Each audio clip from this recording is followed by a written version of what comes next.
Welcome back to the harvested fields of Perthshire. We have been waiting since April for this very moment. The barley in this field has been lifted, and best of all, this is the Gold Noble field, or the Rose Gold Royale or Royale field. This is where Martin found what he thought was a milk bottle top. It turned out to be a Gold Rose Noble from the reign of Edward IV, King of England, 1464 to 1470. It was bent 4 different ways, but it is a solid gold coin, and I don't know of another one that's been found in Scotland. So first time I've been back on this field since it's been ploughed, planted and harvested yesterday, and fingers crossed we're going to turn up something good. Right, ladies and gents, so I've just found this coin. Martin was coming in my general direction saying that he had something for me to have a look at, right? I'm proud as punch on my little George II, what I think is a farthing, which would be 1/4 of a pence. And that's from the Jacobite era, which is my favourite sort of period in history. Now, people are going to see this video and they're going to be like, these guys are at it. But Martin, at the other end of the field, finds something, sticks it in his pocket, detects in this general direction, and he says to me, have a look at this. I think it's maybe a bottle top. I've shown it to Peter. What do you reckon? Now, he showed me that.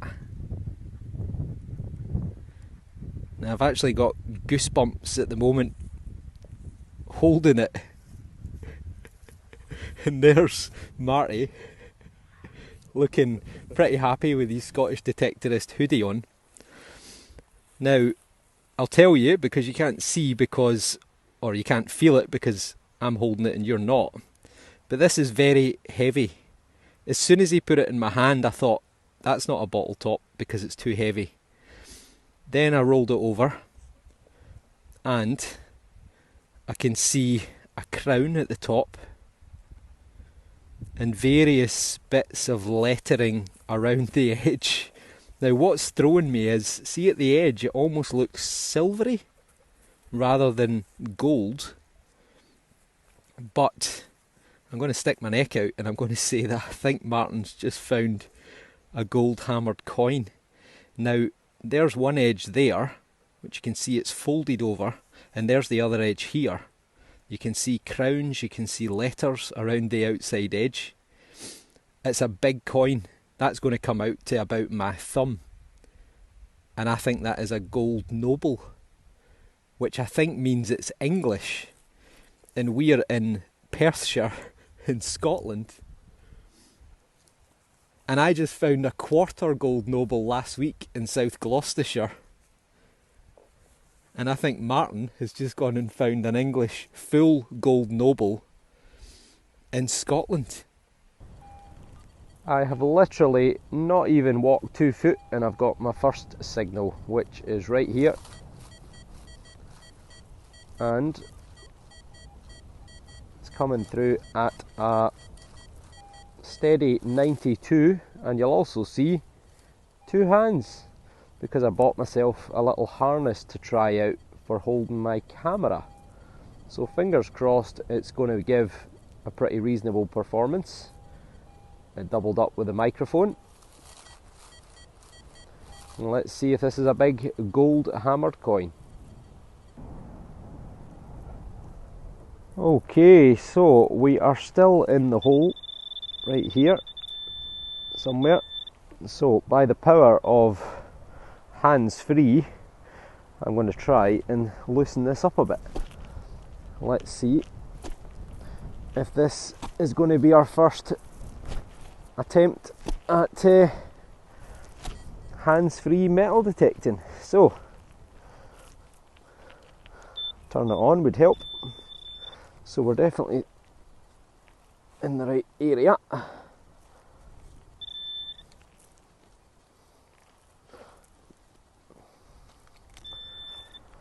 And we're still somewhere in the hole. Sat. There we go. We have got something. And I've just been joined by Albert, which means he's got something great as well. No. He's got nothing great. I've got my pinpointer. He's forgot his pinpointer, so he's going back to the car. So that is, I think that's a crotal bell, which is a little rumbler bell that was worn on horses and on carriages, and that could be quite old. I think it was Fletch that actually got one of these, or a broken bit of one of these, off of this field last year. And it looks like it's got some decoration on it. So fingers crossed. Now that is going to clean up quite nicely. Might even still have a bell inside it. But I'll get the spray bottle out and try and clean it out as much as I can and come back to you. But what a start, first find from the field. And I've only just realised, by the power of technology, you can actually watch me do this, in case anyone's interested. So try and flush out all the mud from the inside with my little spray bottle.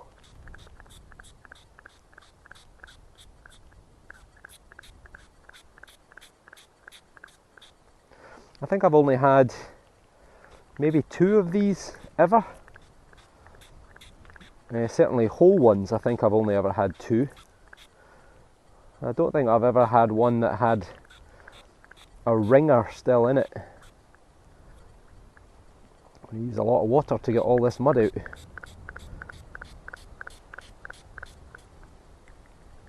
Oh, there's definitely something in there. I can hear something rumbling about. There we go. We've got a ringer. We have got a ringer.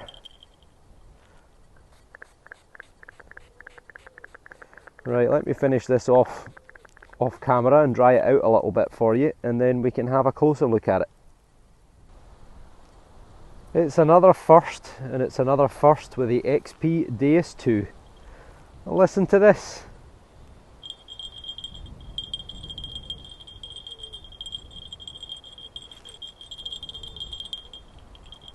I have never had a ringer before. I've had a few of these. I think I've had 2 complete ones in the past, but not for a long time. And this is the first one that I've ever had with a working bell. So the question is, how old is it? I mean, it's probably got to be, I would say, at least Georgian, which would put it back to, what, 1820, George III died. It could go all the way back to George I, which would be 1714. But then again, could it be even older than that? Could it be 300, 400, 500, 600, 700 years old? I really have no idea, because, as I say, this is the first complete one with a ringer that I've ever found. And the other 2 that I got, I certainly haven't had one in the last 10 years. So, what do you reckon? Funnily, if you remember, Fletch found one on this field last year. And when I told him it was a crotal bell, he thought I said it was a scrotal bell. So that brought a bit of laughter to the viewers. So let me know in the comments below. Okay, I opted to change programs. I've gone for program 3 now, which is sensitive FT. I was just getting a lot of interference. There's a power line close by, and I did my best to do the ground balance. Hold the button down, a little magnifying glass comes up. In fact, I'll just show you what you do. So you hold down this button here, and then you'll see that come up, and that's going to search to try and cut out the electrical interference. But for some reason on program 6 just wasn't working. Well, it was working, but not as much as I wanted it to. So I was considering messing about with the programs and the settings and whatnot, but I just thought it's going to cost me too much time. So my other favourite program is sensitive FT program 3, so I just jumped onto that. Been quite quiet for 10 minutes. but we've got a little squeaky 85, 86, 87 just there, and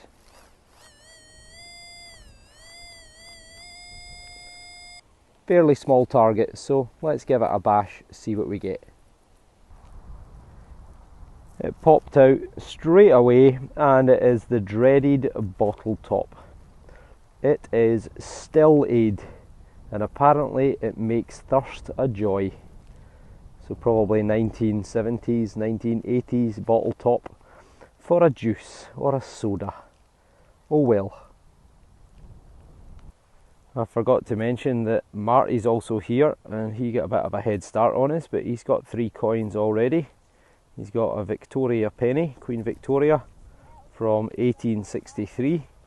He's got I think that's a 1 shilling, which is an old 10 pence, pre-decimal, which is Queen Victoria, not in the best of condition as you can see, but still it's a coin.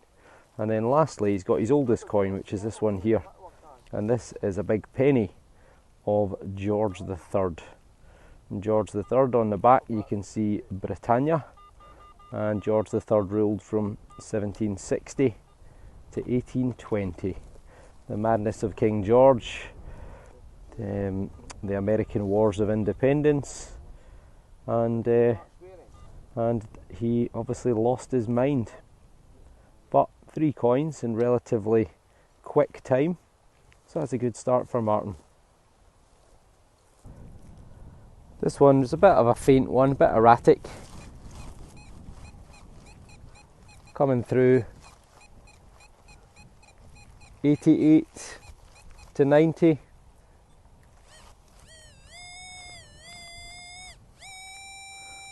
And a relatively small target, so let's give it a bash and see.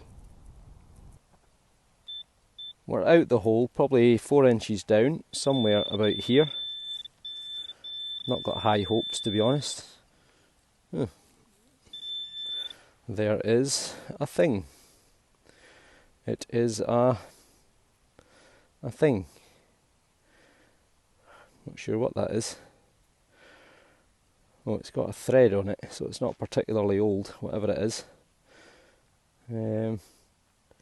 Right, let's get the old spray bottle out. Get the suntan lotion on the go and see what we can find. Don't think that hole goes all the way through.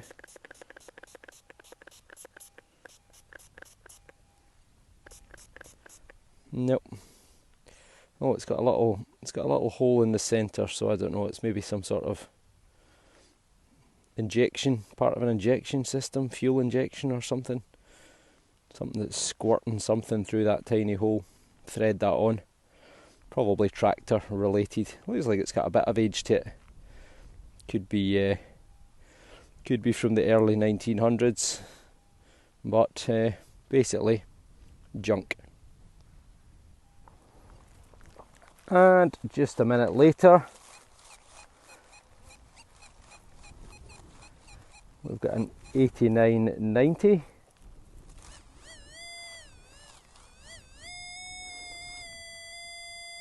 Somewhere about there. Let's try and give it a dig with a harness on. I don't know if this will work. Might be a bit too bouncy, but if it works, then I can do a few more live digs.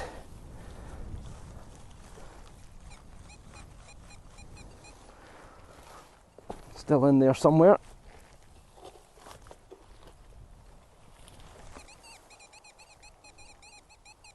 We're out. Still showing 89 to 90. Let's get the carrot at the ready.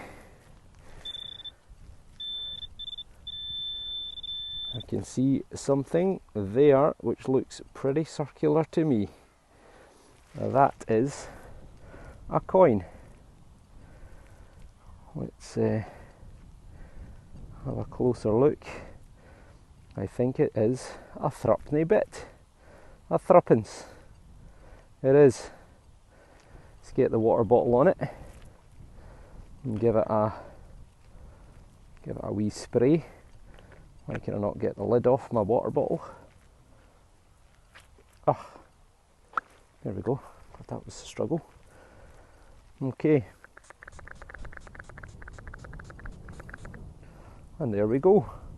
1 thruppence from 1950. And people keep telling me in the comments, these flowers, I think, if I remember rightly, are called sea thrifts. Or maybe it's just thrifts. But 1950, not in the best of condition as you can see, but we can still see Georgius V1, George VI, by the grace of God, King of the Britons, defender of the faith.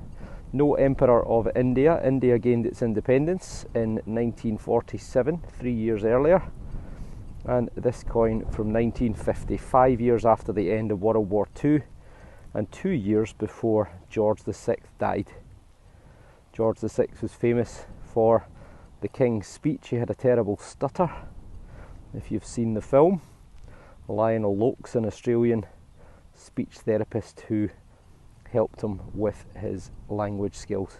He married Elizabeth, who was Scottish, the Queen Mother. Her official title was Elizabeth Bowes-Lyon. The Bowes-Lyon family are from Glamis, which is in Angus, close to Perthshire, not far away from where we are. It's been their ancestral home for about 800 years. They came over following the Norman conquest of England in 1066, the Bowes-Lyon family. So, beautiful.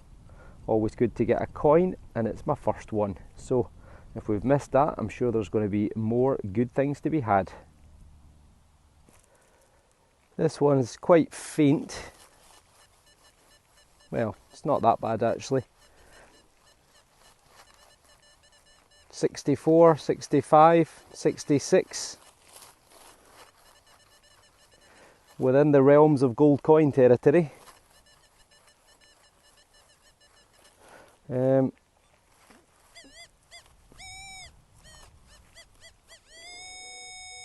Quite a small target.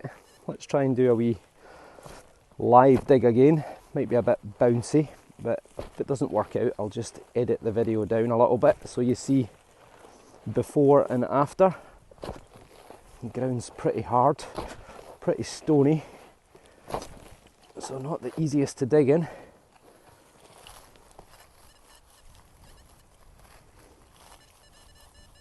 Okay, we're out the hole. Time for the Garrett carrot to come into play. Let's see if we can track her down.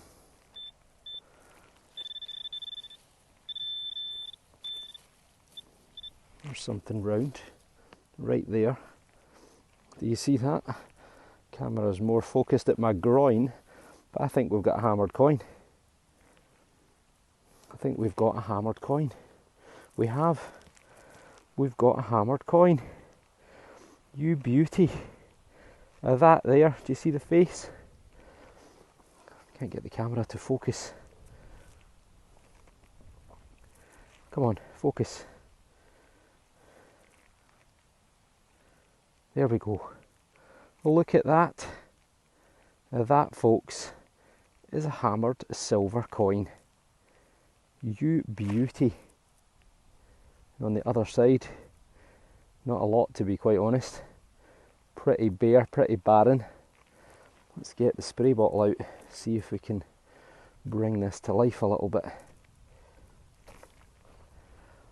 Right, so we'll start with the head side. You can clearly see a face there.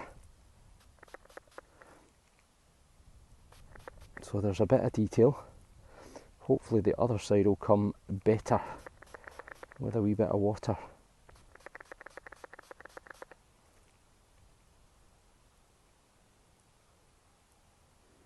Oh, it's not in the best of condition, is it? But at least we can tell what it is.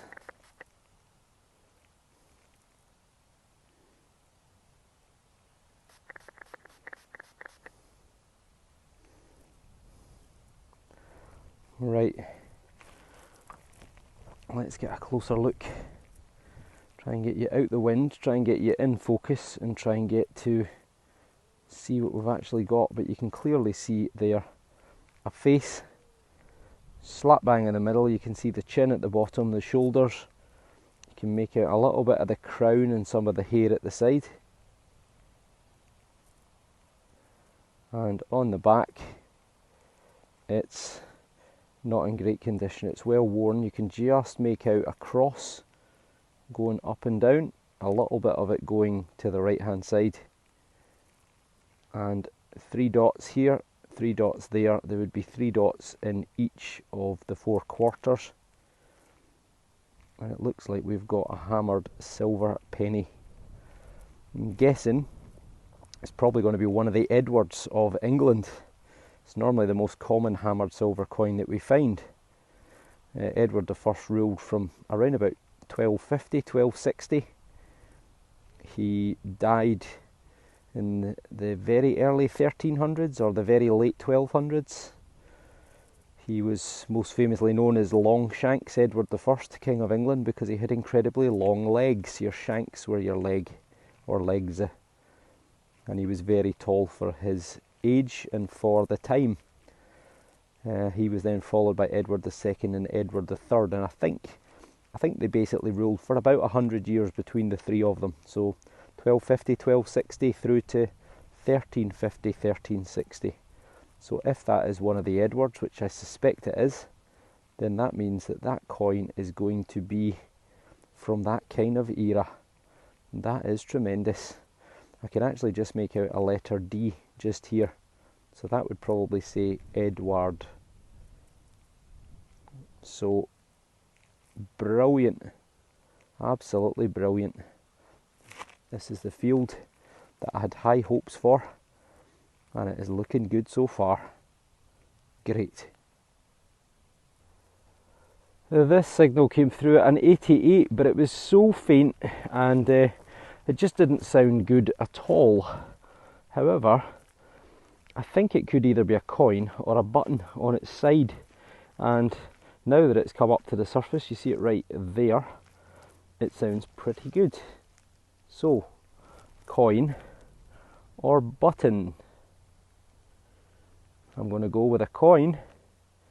I think we've got coin number 3. It's a bit irregular in shape. Wouldn't be surprised if it's going to be George III, George II, or maybe even George I. So let's give it a wee rub up off camera. In fact, no, on camera. Let's give it a wash first of all. See if we can get some of that surface dirt off, and then see if we can get any detail. Now that could actually be a harp. Do you see those lines going across the middle? Which would mean it could be an Irish coin, possibly.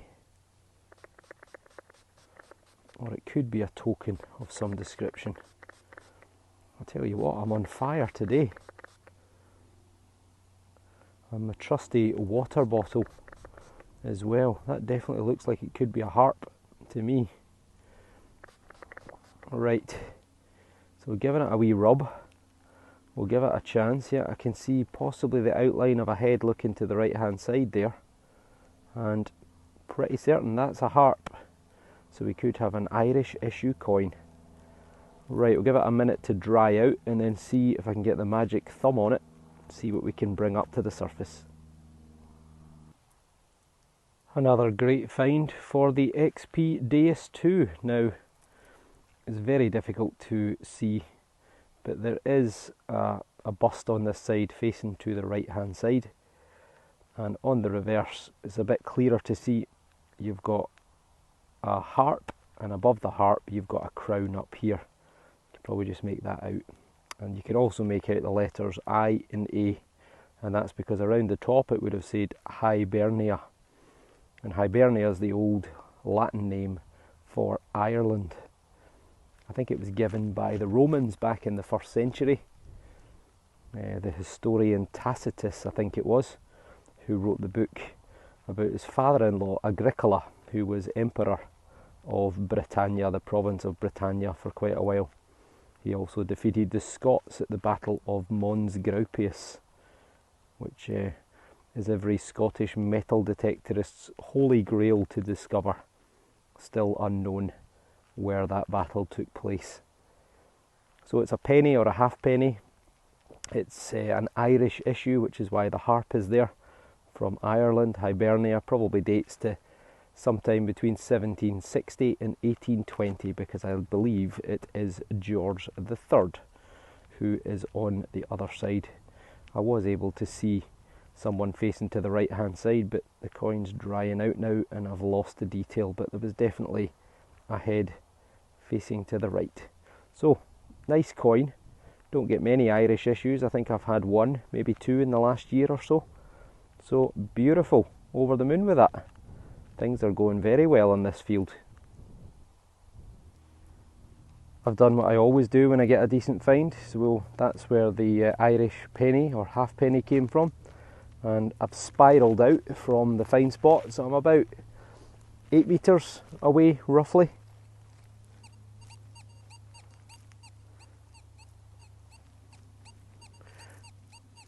We've got a similar, not a brilliant tone, but scoring a 96 to 98. So let's give it a wee dig and see what we get.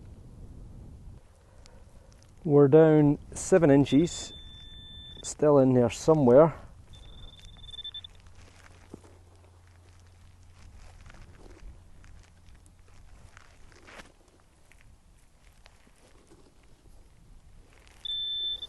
Deeper still. Turn the pinpoint off. Let's keep going. It's stony ground, really stony ground. Let's see if we can get this one on camera. I see something round and I think it's in this hand. Right there. Could well be. I think it's a big Cartwheel penny. Well, that's definitely the target. So, the big reveal. How good a condition is it in? Probably not very, because they never are. Right, we get the water bottle out.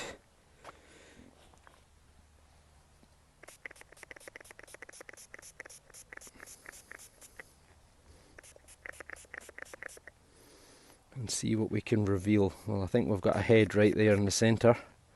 Looking to the right hand side. Some letters, Georgi, Georgius, 111. And on the reverse, we should have Britannia. So we'll give that a wee second to dry out.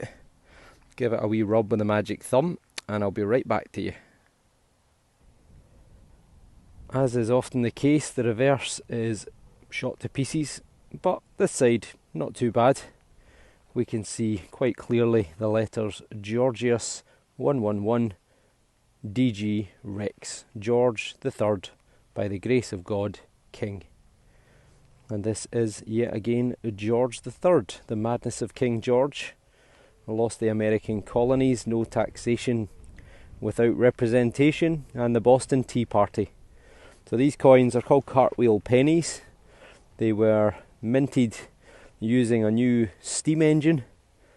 And you can see how thick they are, very, very chunky. Pocket full of these, your trousers would be round your ankles with the weight. And they weren't particularly popular. They were nicknamed Cartwheel pennies because they were the size of a cartwheel. I think they probably weigh about half an ounce, I would guess. About 14 grams, give or take.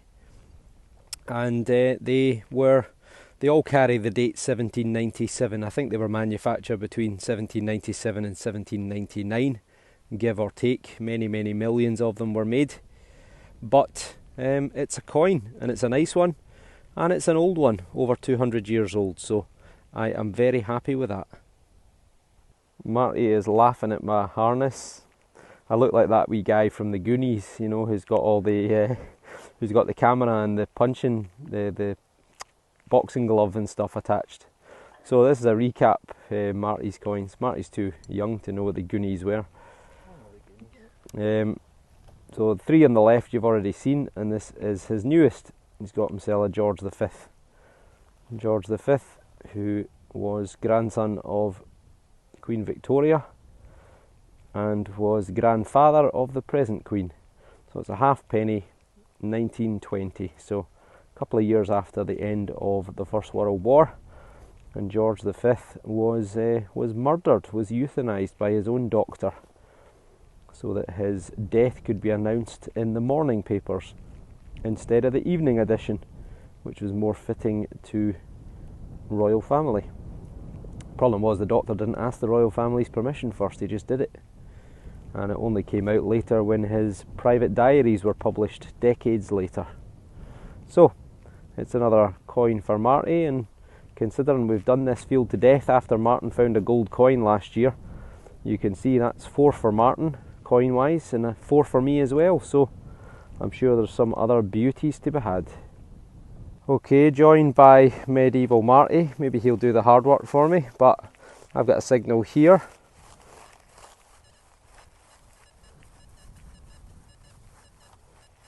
Pretty consistent 63-64.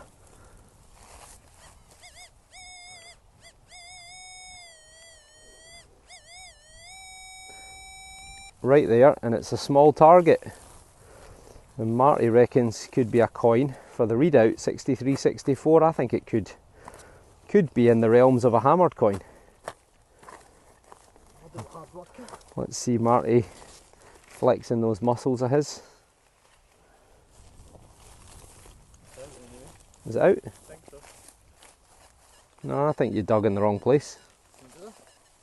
Yeah, I think it was closer to us.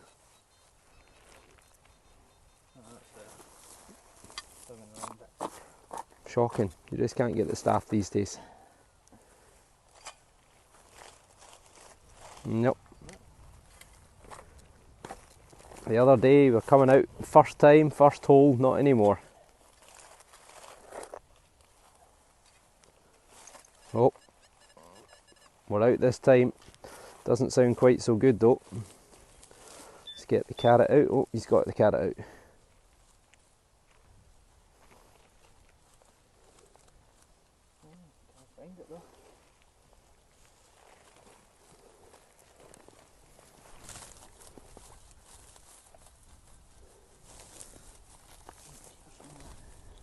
Not great now. You got batteries in that? I think it's nearer you. In the barley, it's fallen out the clod.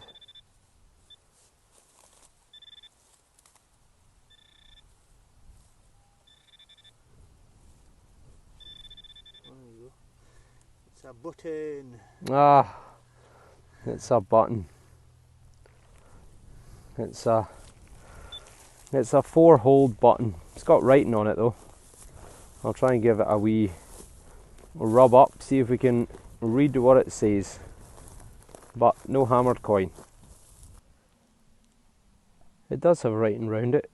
I've got no idea what it says though. It says "You're hottest," possibly at the bottom, which surely doesn't make any sense. And then up here, I'm not sure. Something Roxed, R-O-X-E-D. Let me know in the comments if your eyesight is better than mine. Let's try and zoom in a little bit for you. What does that say? Let me know in the comments below. And also, date-wise, I'm guessing it's probably going to be sometime around the 1900s, early 1900s. But, technically, well, no, it's not junk. It's still a find. Okay, that's me done for the day, or certainly for this morning, our outing. So this is catching up with Mr. Albert. This is his best finds. Junk, nice bit of junk, and this weird bit of junk here, which got all these lines going through it, lines on both sides. However, he's only gone and got himself a bit of silver, which is right here. And I think it is a William and Mary, or possibly just a William on his own. Gavilimus. King Billy William of Orange. And he took control of the throne in 1688 from James VII, who was also known as James II, just to confuse everyone, because he was Catholic and they wanted a Protestant on the throne. So his daughter and son-in-law came over from the Netherlands, William of Orange and Mary Stuart, to seize control of the throne, what they call the Glorious Revolution, but there wasn't very much glorious about it. So that happened in 1688 and began the Jacobite rebellions. If you were a supporter of the exiled James VII and II, who was living in France with his cousin Louis, then James in Latin was Jacobus, and you were therefore a Jacobite, a Jacobite. Interesting thing about this coin is it's counter-stamped. See on the other side at the top there is an X. So it's maybe a love token, or it's possibly some sort of tally or counter that someone's used. But if anyone has any idea what it may or may not be, what it may or may not mean, then let us know in the comments below. But that's going to date sometime between about 1688 and about 1702, I think. Old Gavilimus died. So that is very nice. A great find for Albert, who initially thought it might have been a dog tag, but it isn't. It is definitely a hammered or an early milled silver coin. So brilliant, what a great find. Great day out for all of us. And we only managed 3 or 4 hours, so I'm sure there's going to be a lot more to come. So thanks for watching. Give it a like if you've enjoyed. If you don't already, give us a subscription, and hopefully there is going to be more to come from the Gold Noble field. See you on the next dig.